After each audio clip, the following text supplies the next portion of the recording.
Welcome to Whispers of Resilience, our MS Stories podcast, where Justine Martin, the Queen of Resilience, sits down with each incredible author featured in this highly anticipated anthology. In this captivating series, we delve into the depths of each author's chapter, exploring the hows and whys behind their desire to share their experiences with multiple sclerosis. Prepare to be inspired as these courageous souls recount their triumphs, their challenges, and the resilience that fuels their spirits. Welcome back, listeners, to the Whispers of Resilience, our MS Story podcast. Today with me, I've got Jayne, all the way from Tasmania. How are you, Jayne? Hi, Justine. I'm well, thank you. How about yourself? Yeah, I'm really good. We had a few technical issues, but I think we've got there now. So what's the weather doing down there? I bet it's bitterly cold because it is here in Victoria.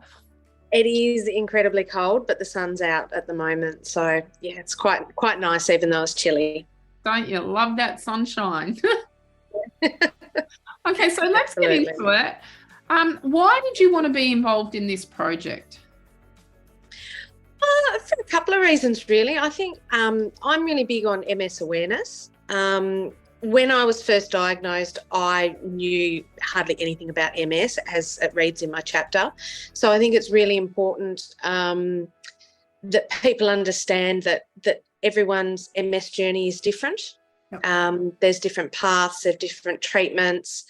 Also, people react differently to their diagnosis. And so I suppose it's just, to assist others that are newly diagnosed and hopefully, raise awareness to MS, also help friends and family as too. That's pretty much it, I think. Yeah. So has the shock worn off that you're going to be a published author? No, not really. Not really. I actually said a couple of years ago to my mum that one day I'd love to publish a book. Mm-hmm. And I really would like to do that because in this book, a chapter, you can't fit your whole story in. Right. You can't go in depth into all of your emotions and the little things that you'd love to focus on, but you can't because you only have so many words. Yeah, that's right. That's why there's quite a few of you. I think there's about 6 that have gone on to Morpheus Publishing's writing group that are now meeting once a month. So if you're out there listening and you want to write your own story, get in touch with us and we can definitely support you through that whole process of writing, because there's so many people that say they want to write a book, but only 5% of the population actually go ahead and go, okay, well, I'm going to write it, and then there's only even a less percentage that actually get those published. But at Morpheus, we can take you through the whole process of writing it, the support, the monthly support, weekly, monthly support of it all, and then get you through to being a fully published author with your own book. But it's been an absolute pleasure having you write your chapter and being part of this project. What's some advice that you would give, Jayne, to someone who was newly diagnosed? I remember when I was first diagnosed, the neurologist told me, don't go home and Google. There's so much misinformation out there on the internet. So that would, unless you're going to a reliable source like the MS Australia page or somewhat, I would recommend not to Google. And I'd really also recommend that you have someone out of your little group, your family, your close friends, you seek a counsellor or psychologist. Get a referral from your GP, get a referral from your neurologist, talk to someone from MS, just have someone to talk to because there's a lot to unpack. Particularly there's so much uncertainty, and that's the thing, I think, to be aware that, and people will understand as they read this book that no two journeys are even remotely similar. Everyone's is so different. So I think that's what's really important for those that are newly diagnosed, to know that it is going to be their own individual journey, and they really need to look after themselves, their mind and their body. And that's what this book how it came about was I wrote that article for Mamma Mia, which went viral, and it was about Christina Applegate, Selma Blair, and myself. So we're all linked by that common thread of having MS, but our journeys and pathways are so different as well. And then realizing that, you know, most people have heard of MS. So the campaign on awareness of that MS is there and the fundraising for it is there in place. But people don't know what MS actually does to us on a day-to-day basis. And they see that, oh, you've got MS, you must be in a wheelchair. And that's not always the case now. It used to be, because we had no disease modifying therapy drugs, and that was, you know, the outcome. Oh, you're going to be in a chair within so many years, and that's not the case now with it. So this book was put together to raise awareness, not only for those that are newly diagnosed, but for the general population as well, in sharing our stories and how individual they all are, yet we are still linked with having MS. Would you agree, Jayne? Yes. Yeah. Absolutely. And one thing that I do also say to my girlfriends is that no one knows MS like another person living with MS. And so it's really important to have a great connection with others living through the same journey that you're now living through. Yeah, that's right. And it's finding your tribe. Yes, it is. Yeah, because you can say to someone, like I'll say to a family member, oh God, I'm really, really tired today, meaning I'm really fatigued. Yes. And they'll turn around and go, oh yeah, I was up late last night, I'm tired too. And I'm like, yeah, no. Thinking to myself, because there's no point in trying to explain it to them. No, it really doesn't compare. They can say, oh, well, maybe it's just because I'm getting older, I'm getting more tired. And it's like, wow, I feel like I'm in a 90-year-old's body every day and constantly exhausted. And yeah. You never wake up refreshed, ever. No. If I woke up refreshed one morning, I'd be like, okay, what's wrong? Yeah, me too. It's exhausting from the minute you get up to the minute you go to bed, and even then during the night, toss and turn. The minute you open your eyes, it's like, oh God, it's Groundhog Day again. Yeah. Yeah. Where did that sleep go? And you're right, because insomnia is definitely one of those symptoms that isn't spoken too much about in the MS community, but MS will definitely play havoc on your sleeping patterns. And I know for 10 years I didn't sleep through the night, all the way through the night. And then I got on CBD oil and that has helped immensely. But then throw in their bladder problems. And if you've got an infection, then you're up and down. Nerve pain or, spasms. It's constant.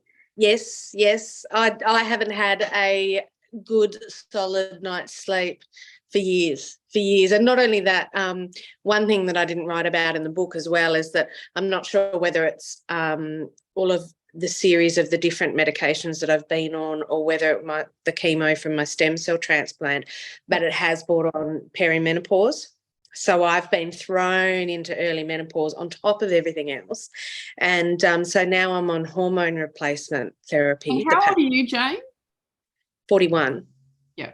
So I started, with the hot sweats and last year. So when I just turned 40, I said to my husband, I said, there's something going on here. And that's when we started all of the blood tests and the hormone level tests. It would have been the HSCT that brought it on. So chemo can bring on menopause. And I know this because I have been through menopause and didn't know.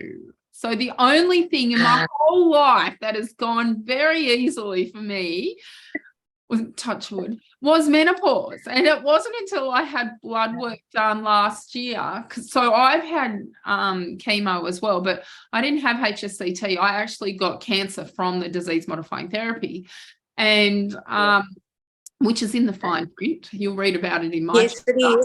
One of the possible side effects. Yes.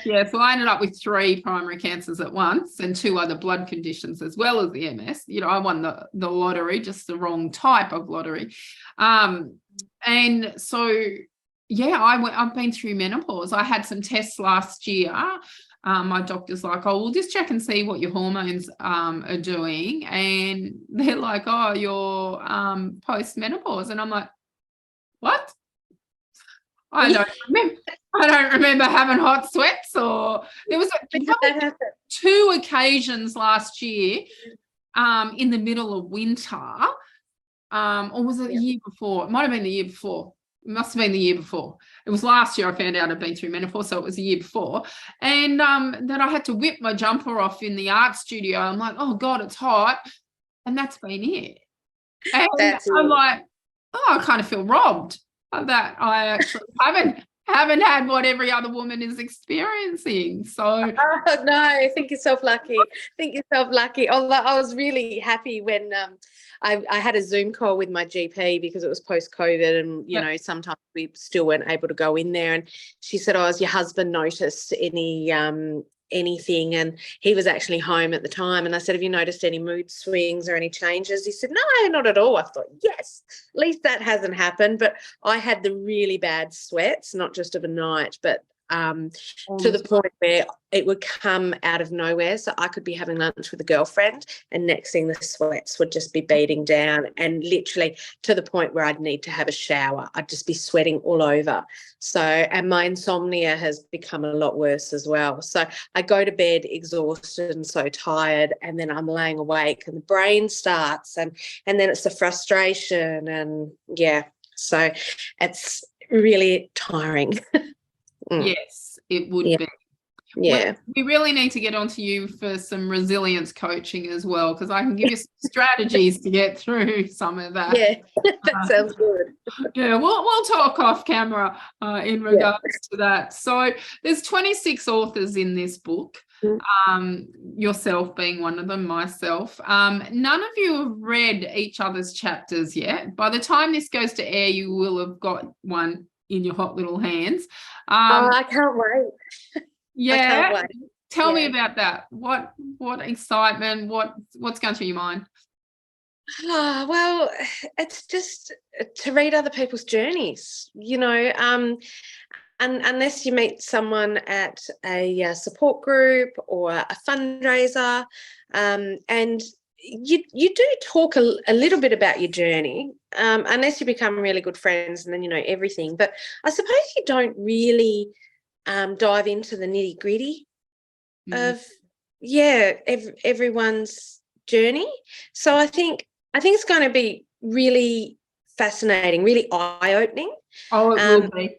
I've read everyone's chapters about 3 or 4 times. As you know, you all put your first version in. It's like, no, you need to do this or you need to do that. And then I've read it again, So I reckon there's going to be a lot of tears. Yeah, I've read this book about 6 times, and you will all be blown away by each other's stories.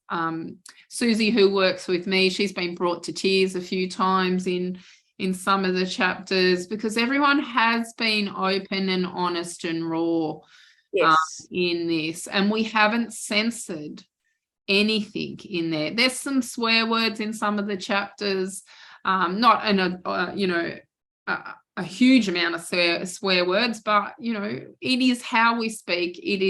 We haven't over edited the book at all.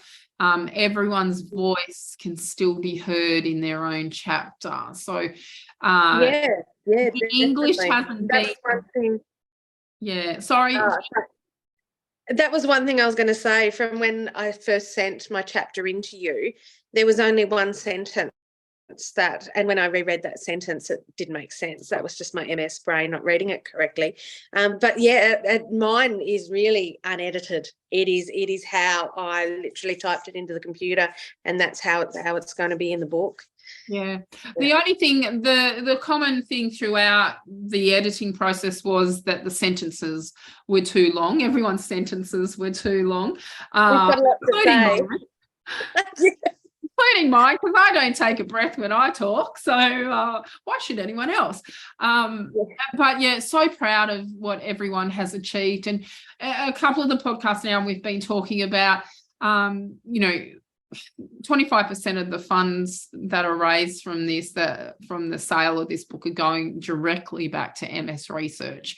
And wouldn't it be nice that this book becomes history in that that in the future, when there is a cure and no one has MS, that when people ask, oh, I wonder what it was like to live with MS, they can pick up the book and go, well, this is what it was like.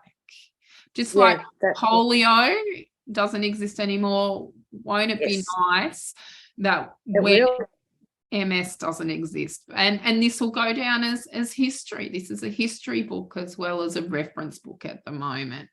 Absolutely. For newly diagnosed people as well as carers. I think they're not recognised enough either, the carers, family, friends that help those of us with MS. And the statistics are staggering just here in Australia with the 25,000 people that are diagnosed. They say that through MS Australia, the statistics say that costs the Australian taxpayer $1 billion a year. Yeah, easily. Huge amount of money. Huge. Yeah. Imagine what money that could go, where that money could go. That's right. Yeah. So, and that includes like Centrelink payments, Medicare, NDIS, on the workforce, all of that as well. So it's really important, to everyone that we find a cure for that. And this money going back to MS Research is our little bit of contributing back as well. So if you are looking at purchasing your own book and you're listening out there today, you can purchase that on resiliencemindset.com.au. You can download, pay for it there, and it'll be sent out to you. Or you can get on any of the major book selling platforms like Amazon, Barnes and Noble, and purchase it through there. And it'll be available in paperback as well as Kindle as well. And we are putting it on Audible. We just don't have a release date for the Audible one yet. I've got to sit in my wardrobe and record it all for that one. I've got a man to do the man's voice because I'm not putting a deep voice on for those 3 chapters in there. Jayne, what's something that you wish that you'd written in your chapter but you hadn't? Oh, wow. There's probably a heap, but yes, there's a lot that that I would have liked to have written about. One thing that I didn't write about is I have actually been overseas to Dusseldorf in Germany for MS treatment. And that was back so I was diagnosed at the end of 2009, and it was probably around the March of 2011. I went over there and had a treatment called CCSVI. Yep. You've heard of that? Yes, I have. There's they were doing it here in Melbourne, I think. There's a couple in the book that have had that procedure done as well. So as well as I had it done. Yeah. Well, when I had that done, it wasn't available here in Melbourne. So it wasn't available anywhere in Australia for MS. So that's why I went overseas. But I was also booked in to have a stem cell treatment while I was over there. And somewhere mid-flight between Dubai and Dusseldorf, Germany, the German government actually stopped stem cell treatments being legal. So I didn't have the stem cell treatment while I was there, but I had the CCSVI. So yes, people will be able to read about that treatment in the book, but I focused more on the different treatments that I'd been on, and particularly the HSCT, the stem cell transplant. So, but yeah, that's one thing. So I travelled to the other side of the world and had that. It was absolutely terrifying. But yeah, that's something that, there were a lot of feelings, a lot of emotions with that trip. Expensive, Jayne. That was very expensive. That was one thing. my parents paid for that, so I'm incredibly lucky that they're in the financial position they were able to pay for that, and offer that to me. So that was. And did it make a difference? Between here and Germany? No, the CCSVI. Yes, pretty much immediately. I reckon within about 30 seconds, brain fog was gone. Wow. Yeah. So it was huge. I was able to have the initial scans in Melbourne. I had to fly to Melbourne to have the scans done for my veins to see how narrow they were. Yeah. So I was able to have that done in Melbourne, but nowhere in Australia would offer it for MS. So that's why we had to look overseas. And I could have had the stem cell transplant. But in saying that, the stem cell transplant that I would have been having in Dusseldorf it wasn't the chemo side of things. So it was just a stem cell transplant. So it wouldn't have had the same reaction as the HSCT. Where did you get your HSCT done? Here in Hobart. Yeah. So I had it done here in Hobart. I was the second person to have the procedure done in Hobart specifically for MS. Yeah. There was a guy before me. I think the nurses were saying he'd been in and out of the hospital about a month before I had mine. There were really specific criteria to be able to have it done here. I had to be under 40 and I was literally 39 and a half. So I was on the list here in Melbourne. I have it done, and then I got cancer. Oh no. Yeah, so that wiped that out. But I've effectively had HSCT without the stem cells. Yes. Without the stem cell transplant. So. Okay. Yeah. So a little bit different, but similar. Same, but different. Same, it's a bit different. Yeah, that's the saying. My immune system hasn't come back as fast as what yours probably has because you've had the stem cells. That's probably the major difference between us. I'd say so. I did have another thing that I didn't put in the book either was that 5 months after I had the stem cells, I got COVID.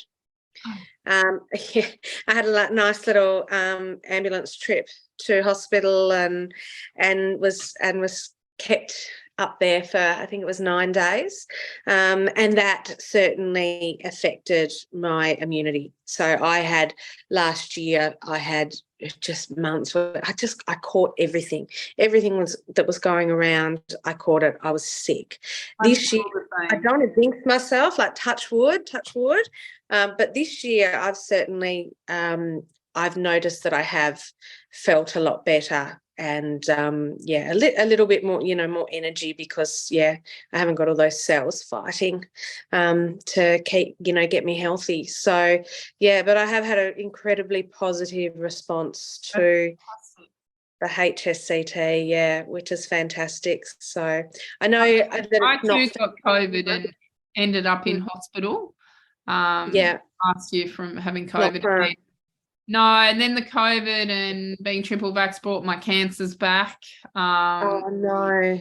Last year, and they're all back in remission. And I've had COVID again this year, but I developed mast cell activation syndrome last year from having it. So it's a symptom of long COVID, but it's also now they feel it's a symptom of MS as well. So my immune system is constantly fighting itself, and I now have to eat a low histamine diet, so I don't make DOA, which is the body's natural antihistamine. So everything I eat, I have a reaction to, and if I eat too many high histamine foods, I'm in big trouble with psoriasis on my legs, major sinus infection. I've had a sinus infection since February 2022 and cannot get rid of it.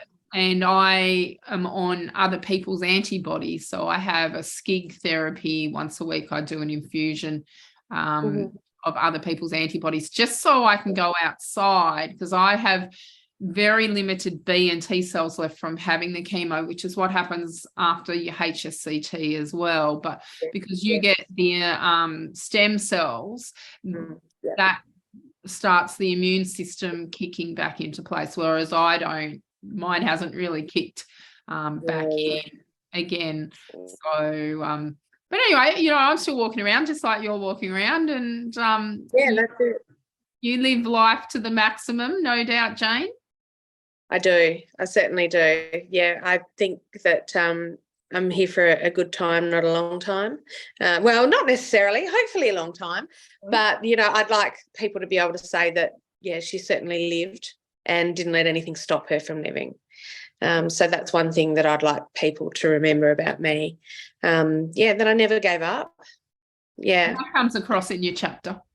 Yeah. It's I've got to say I was very emotional writing that, and I spoke at a World MS Day event this year, and so I'd actually written a speech for that, a little bit about my journey as well, and so I'd actually put a lot of things aside in the back of my brain, obviously in a compartment that isn't accessed very often, and because it has been quite a traumatic experience at different times, and you don't like to think about that every day, and it's certainly easier to write about those experiences than it is to have them in a conversation.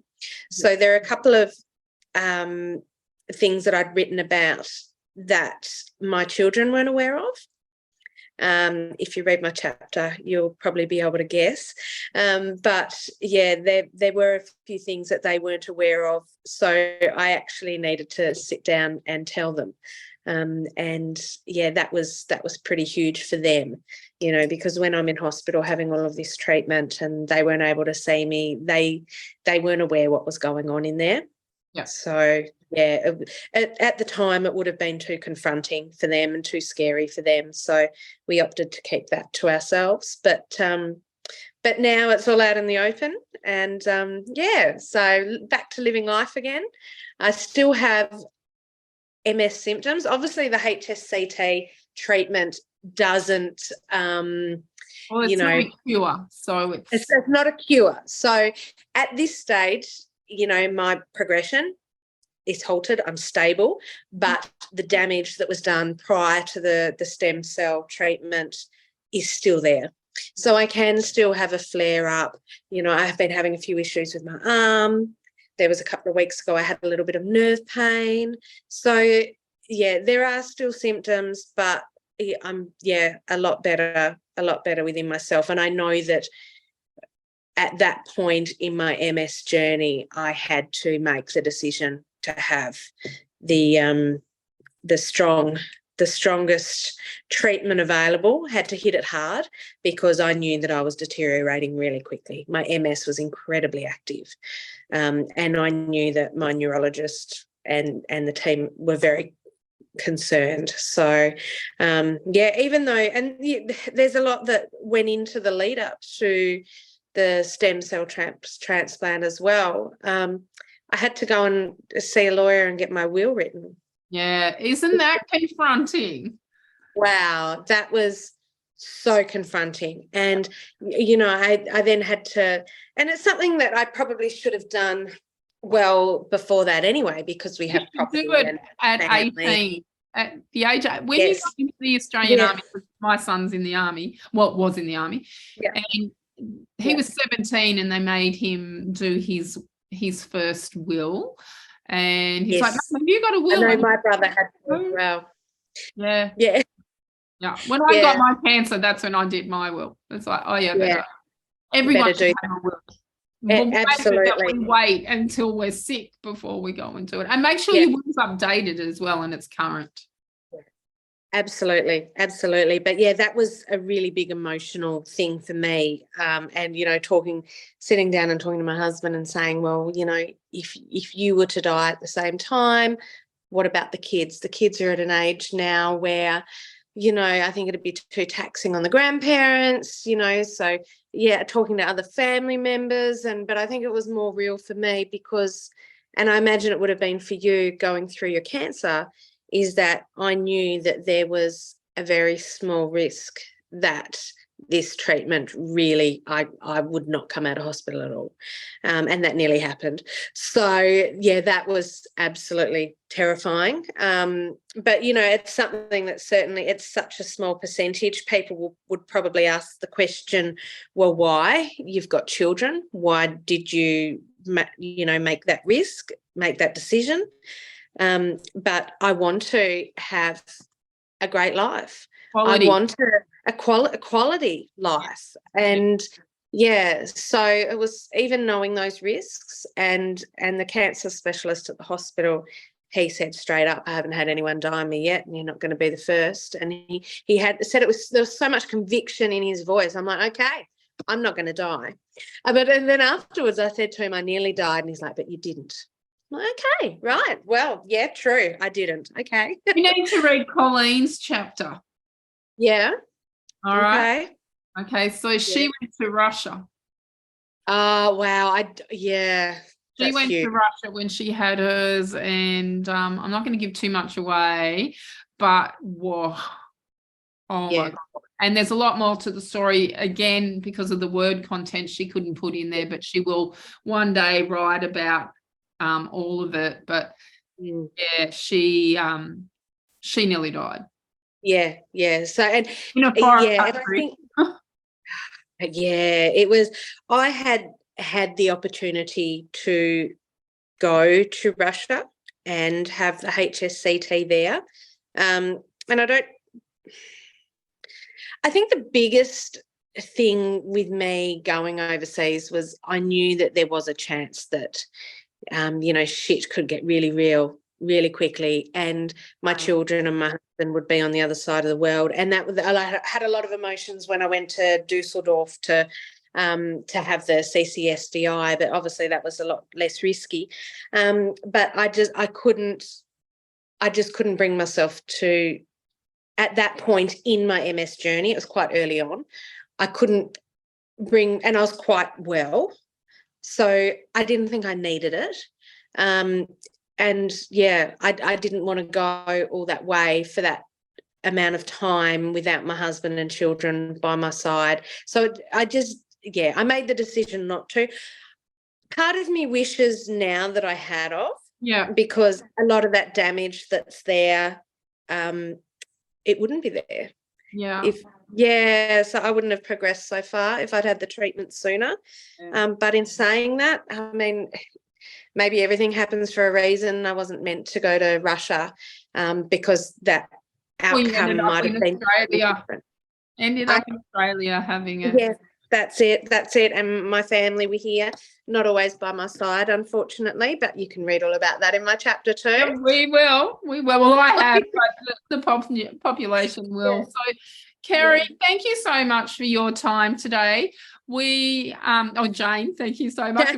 Kerry, that's just popped on there as well. So it's been an absolute pleasure talking to you. And remember, people, if you want to get a copy of the book yourself, go to resiliencemindset.com.au or on Amazon, Barnes & Noble, like I said. And I can't wait for you all to read it and share each other's stories. It's going to be epic. So thanks for your time today, Jayne.